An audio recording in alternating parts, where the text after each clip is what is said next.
5 orang ini siapa? 1, lil walidain, orang tua. Antum setelah dewasa mesti paham. Kadang-kadang orang tua tuh nggak minta. Begitu mengatakan, nah gini-gini, tenang aja mah. Walaupun nggak ada, katakan, insya Allah mah selesai. Anak bibi nggak bisa nih pendidikannya.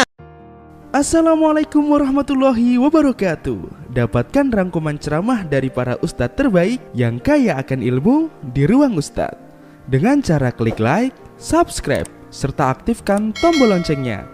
Dan tinggalkan komentar atau saran untuk membangun channel kita ini.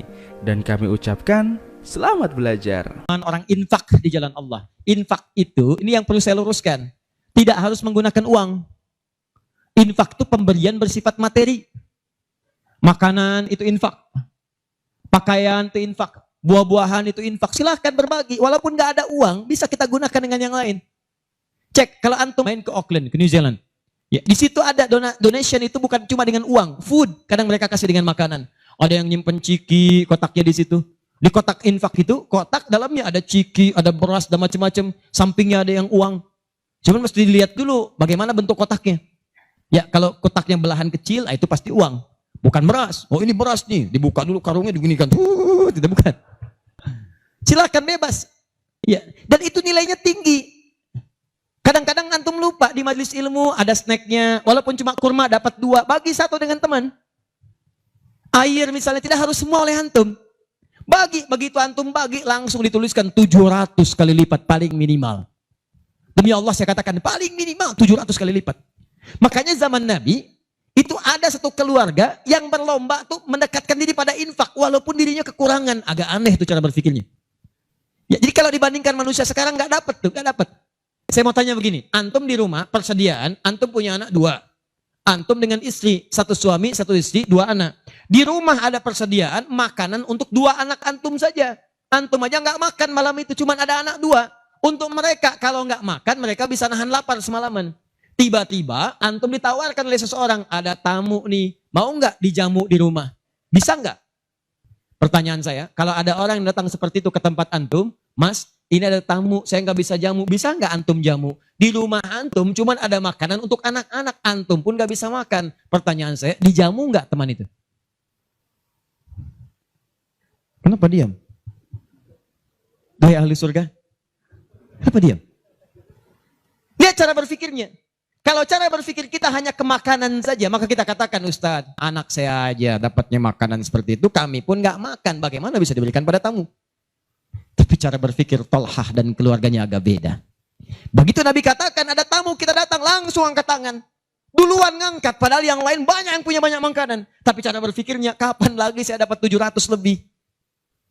Kapan lagi saya dapat? Diangkat langsung tangannya. Ya Rasulullah saya. Sebelum yang lain ngangkat, angkat tangannya. Maka diantar kemudian ke rumahnya. Sampai di rumah, istrinya dikatakan, duhai sayang, ada titipan Rasulullah. Bahasanya bukan ada tamu, ada titipan Rasulullah. Allahu Akbar. Ada titipan Rasulullah. Maka istrinya langsung membaca, saya paham. Saya bertugas menidurkan anak-anak dulu, tidurkan. Yang suaminya menyiapkan makanan. Begitu sudah jadi kata suaminya kepada tamu tadi, Anda silahkan makan di sini, saya temani dulu istri saya. Gak enak rasanya, meninggalkan sendirian. Begitu temannya makan, dia berpura-pura makan di bilik yang lain. Membunyikan bunyi-bunyi seakan-akan makan. Begitu sudah kenyang, tanpa mukaddimah yang lain langsung pamit. Terima kasih sudah menjamu saya, semoga Allah berikan pahala. Pamit malam itu juga. Begitu selesai pamit, subuh-subuhnya datang menghadap pada Rasulullah pagi-pagi. Apa yang terjadi? Turun ayat Quran surah 59 ayat 9 sampai 10 itu. Walladzina tabawwa'ud dar sampai ke kalimat wa yu'thiruna ala anfusihim walau kana bihim khasasah. Tuh cara berpikirnya. Jadi kalau antum melihat peluang seperti ini enak teman-teman sekalian, banyak sekali. Tidak harus uang, pakaian, makanan, macam-macam. Jadi kalau antum beli buah tuh, antum beli 5. Di rumah ada 3 orang. Berarti antum mesti sadar Allah titipkan yang 2 lagi untuk peluang infak antum. Bukan untuk antum habiskan semua. Kok bisa orangnya cuma 3, beli mangga 5. Siapa yang menggerakkan antum untuk beli 5 mangga? Orang cuma 3. Berarti yang 2 lagi itu Allah gerakkan untuk mendapatkan pahala. Ada peluang di situ. Lu kepada siapa ya Rasulullah saya berikan? Kepada siapa ya Allah saya infakkan? Ini yang sering keliru. Kata Allah langsung turun. Fi sabilillah. Yang utama itu 5 dulu. 5. Kalau Anda temukan 5 ini, dia peluang infaknya sangat tinggi untuk diberikan. Siapa mereka ini? Ada di Quran surah kedua ayat 215. Paling kanan sebelah bawah. Yas'alunaka madza yunfikun. Mereka bertanya pada Muhammad sallallahu alaihi wasallam. Ya, awas, apa yang harus kami infakkan? Pada siapa? Maka turun jawaban, "Qul ma anfaqtum min khair." Katakan kalau mau infak mesti yang paling bagus. Ini kaidah pertama. Awas, ada peringatan di Al-Baqarah ayat 267. Wala tayammamul khabitha minhu tunfiqun walastum biakhidhihi illa an tughmidu fi. Jangan kamu infakkan pada orang lain yang kamu tidak suka. Melihatnya aja kamu enggak suka, dikasih orang. Antum punya uang 50.000 dua, satu, wah masih keras, bagus, luar biasa. Masuk dompet enak dilihat. Yang kedua, wah sudah lecek, dekil, off the kumel. Wah dilihat gak enak, baunya gak nyaman. Tiba-tiba ada orang lewat, "Pak, sedekah Pak." Pertanyaan saya, maaf, mana yang antum berikan? Yang lecek atau yang bagus? Tuh. Ingat, kalau urusan zakat mal, berikan yang bagus. Zakat mal, pilih. Paham? 5 orang ini siapa? 1, lil walidain, orang tua. Ini orang tua ini gak pernah minta, jarang sekali. Cuman kita yang mesti paham. Kan sama, antum pun suka ngasih isyarat. Mama, mama, mama, mama. Oh mau makan, makan. Mama, mama, mama, mama. Boneka, boneka. Antum setelah dewasa mesti paham. Kadang-kadang orang tua tuh gak minta. Gak pengen nyusahin anaknya. Padahal orang tua udah susah. Melahirkan susah, mengandung juga susah, merawat susah, menyusui susah. Sudah dewasa pun antum masih susahin juga. Kapan antum berbaktinya? Tapi kadang-kadang cuma nanya, nelpon apa kabar. Padahal di rumahnya itu Masya Allah lagi kurang beras. Beras kurang, rezeki belum dibayar. Kirimkan, sebelum diminta kirimkan. Itu begitu antum kirimkan, demi Allah saya katakan. Di hadis Al-Bukhari, di kitab Al-Adabul Mufrad, bukan cuma mendapatkan lipatan pahala kalikan 700 lebih, tapi ridha Allah turun ke tempat antum pada saat itu. Kalau sudah turun, semua doa yang antum mintakan minimal akan dijawab pada saat itu. Itu rahasianya. Kalau dengan urusan orang tua itu udah gak usah mikir. Begitu mengatakan, nah gini-gini, tenang aja mah. Walaupun gak ada, katakan, insya Allah mah selesai. Insya Allah, berusaha antum. Begitu antum dapatkan seperti orang tua mengusahakan untuk antum dulu, maka pahala dilipat gandakan, ridho turun seketika. Kejar. Wal aqrabin, kerabat terdekat. Kerabat dibagi 2. Ada yang tempatnya jauh tapi hubungannya dekat. Punya saudara sekandung tinggalnya di Palembang, antum di Semarang. Ayo kirimkan. Anak bibi nggak bisa nih pendidikannya. Bantu, antum ada, bantu, nilainya tinggi. Jangan dikira ringan. Nih bagian kedua nanti kalau saya terangkan banyak nih. Tenang aja, kita masih sampai subuh. Bagian kedua. Saya ikutin deh. Antum jual saya beli. Ya, cuman saya beli sampai 9:30. Paham? Ayo akrabin. Yang kedua itu maaf. Golongan kedua akrabin bisa tetangga. Orang yang tidak ada hubungan famili secara mahram cuma tetangga antum. Tapi kalau yang kedua ini, Allahu Akbar, indahnya Al-Quran.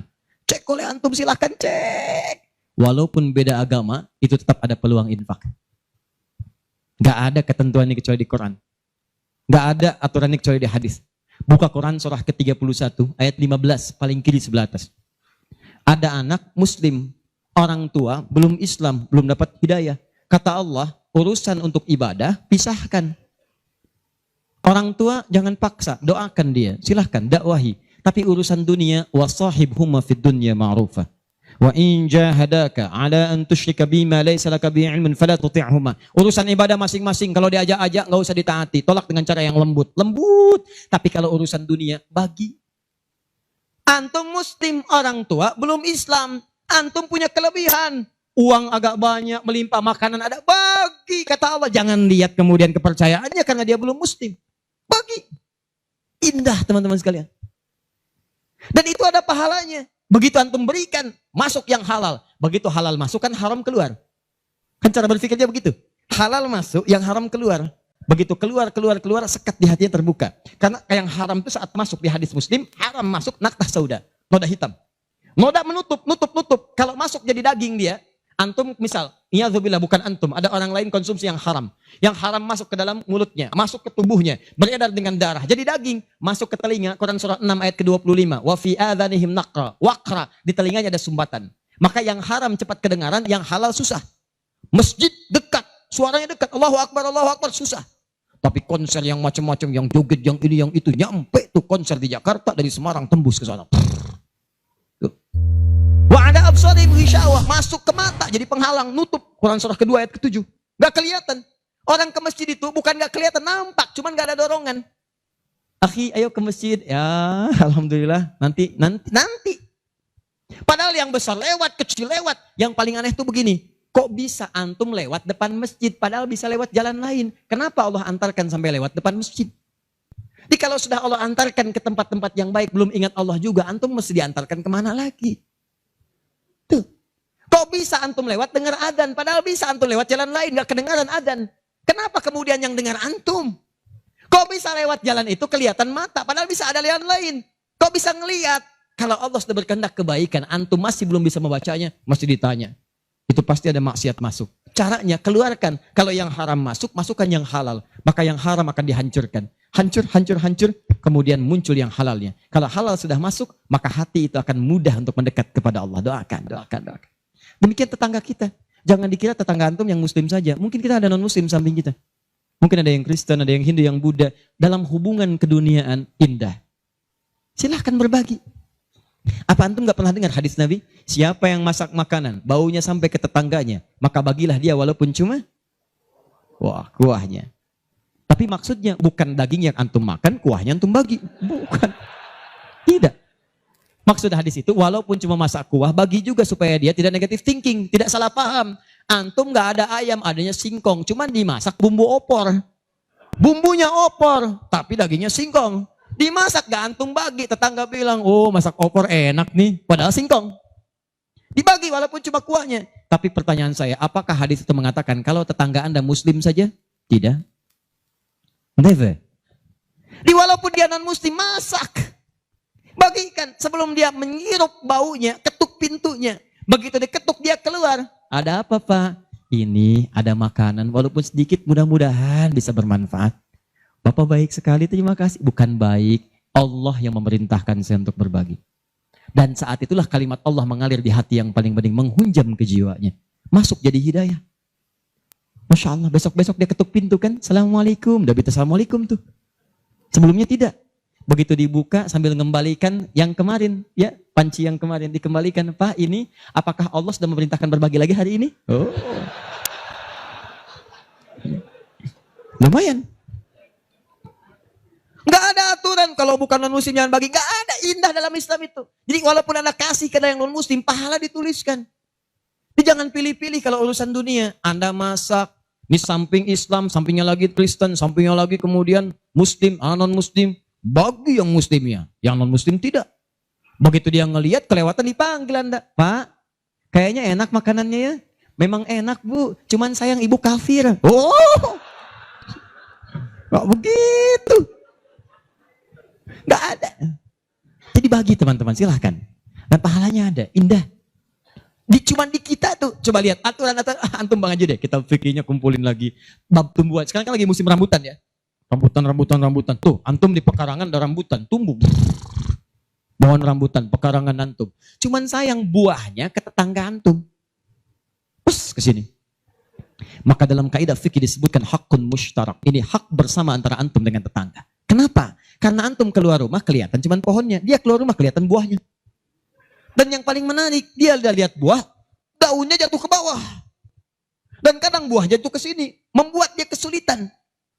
Awas, jangan sampai dia cuma ketiban sampahnya saja, antum kedapatan buahnya. Naik ke pohon rambutan, nggak boleh. Apa yang harus antum lakukan? Datangi dia, ketuk rumahnya. Sampaikan, Pak, maaf saya cuma mau ngasih tahu, itu ada pohon rambutan. Iya, saya juga tahu, punya bapak kan? Bukan, itu memang pohon saya, cuma buahnya merambat ke tempat bapak.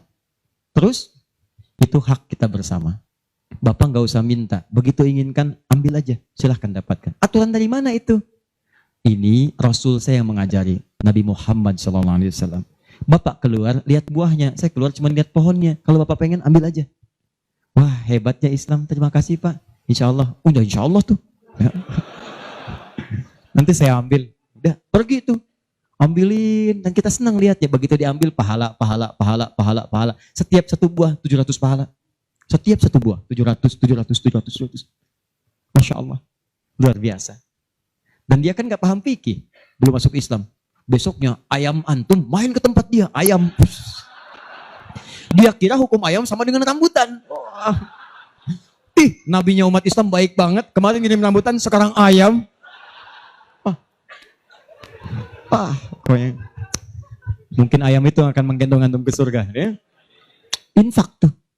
Nah, pertanyaan saya, antum punya agenda berapa untuk infak tuh? Coba lihat, kadang-kadang kan ada anak yatim samping. Gak usah terpikir banyak uang, pakaian. Buka ya, buka tuh pakaian antum. Masuk ke kamar, buka. Begitu dibuka, berapa banyak koleksi pakaian antum? Coba cuma pesen ya, cuma pesen satu aja. Mohon maaf ya, maaf sekali. Jangan sampai ada pakaian, walaupun sehelai itu, yang belum pernah dipakai ibadah. Usahakan setiap yang kita gunakan jadi saksi di akhirat bahwa dia pernah dipakai ibadah. Karena semua akan bicara. Tuh lihat kaos, bagian dalam, celana, bagian luar, semua, cek lagi semua. Dan kalau sudah itu antum pakai, ada yang lain gak kepake, bukan gak kepake. Boleh jadi, itu dititipkan oleh Allah kepada antum untuk menjadi pahala antum dengan itu. Sebab mudah bagi Allah menitipkan pada yang lain. Kenapa dipilih antum? Sebab dapat bagian pahalanya. Jelas?